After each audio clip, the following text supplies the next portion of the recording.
ये बताइएगा कि पीएम साहब आपकी सियासी कमेटी की जो लोग हैं उनको कहते रहते हैं कि आप बैठे आए हमारे साथ मुज़ाकरात करें, वज़ीर आज़म साहब आज आपको बाकायदा तौर पे उन्होंने कोई बात की है कि आए हमारे साथ बैठे मुज़ाकरात करें, कोई आगे का जो है वो हल निकालते हैं पाकिस्तान के लिए? सर 13 ऑपरेशन के बारे में जवाब तो देने दे भाई। नकल मकानी की जा रही है वहाँ पे, उसके हवाले से अपने रवैये पे 4 अरब रुपए का इल्जाम वहाँ पे लगाया जा रहा है, उसके हवाले से कोई बातचीत की गई?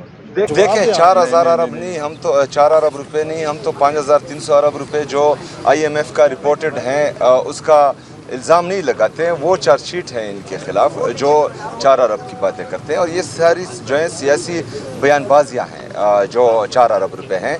5300 अरब रुपए की बात अगर हम करते हैं तो वो IMF ने रिपोर्ट की है, वो हम इल्ज़ाम नहीं लगा रहे हैं। 4 अरब रुपए जो हैं थोड़ी रकम है, जो मेरे तिरा के लोग कुर्बानी दे रहे हैं उसके लिए 4 अरब रुपए कुछ भी नहीं है। जो मेरे खुरम के लोग कुर्बानी दे रहे हैं उनके लिए ये रकम कुछ भी नहीं है। जो बाजावड़ की आवाम कुर्बानी दे रहे हैं ये रकम कुछ भी नहीं है। आप अगर फ़र्ज़ करें उन पैसों पर तनकीद करेंगे तो आप उस कुर्बानी को रद्द करेंगे, तो मेरे ख्याल में उस कुर्बानी को आप कदर की निगाह से देखें। वो पाकिस्तान के लिए, पाकिस्तानियों के लिए कुर्बानी दे रहे हैं, और हमारे जितने भी खैबर पख्तूनख्वा के, चाहे वहाँ पर फ़ौजी हैं, चाहे वहाँ पर पुलिस हैं, CTD हैं, या हमारी आवाम है, वो जो हैं आपको इस्लामाबाद में जब आप आराम से सोते हैं तो वहाँ पर वो कुर्बानियाँ दे रहे होते हैं। तो मेरे ख्याल में तमाम लोगों को उन कुर्बानियों का एहसास करना चाहिए और ऐसी बातें नहीं करनी चाहिए जिससे उनकी दिल आज़ारी हो।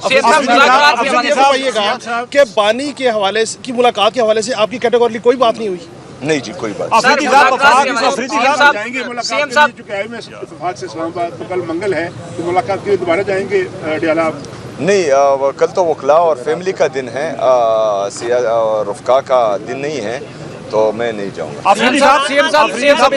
सूबे के दरमियान एक बड़ा तनाव था, तो आज जो मुलाकात हुई है समझा जाए कि कोई ब्रेक थ्रू होगा, कोई पेशरफ्त होगी ये सूबे और वफाक के दरमियान जो कोई सर मौसम नकवी से आपका मुकालमा हुआ है? जवाब तो देखिए जी, जो आज की मुलाकात थी ये इस ओहदे का तकाजा था जिस ओहदे पर मैं बैठा हुआ हूँ। बैसियत सियासी वर्कर शायद मैं कभी भी वहाँ नहीं बैठता, लेकिन मैंने जो है अपने आवाम के लिए, अपने सूबे के लिए मुनासिब समझा, क्योंकि वहाँ पर हालात संगीन होते जा रहे हैं, चाहे वो फाइनेंशियली हो और चाहे बंद कमरों के फैसलों से हो, तो उसके हवाले से मीटिंग ज़रूरी थी जी। शुक्रिया।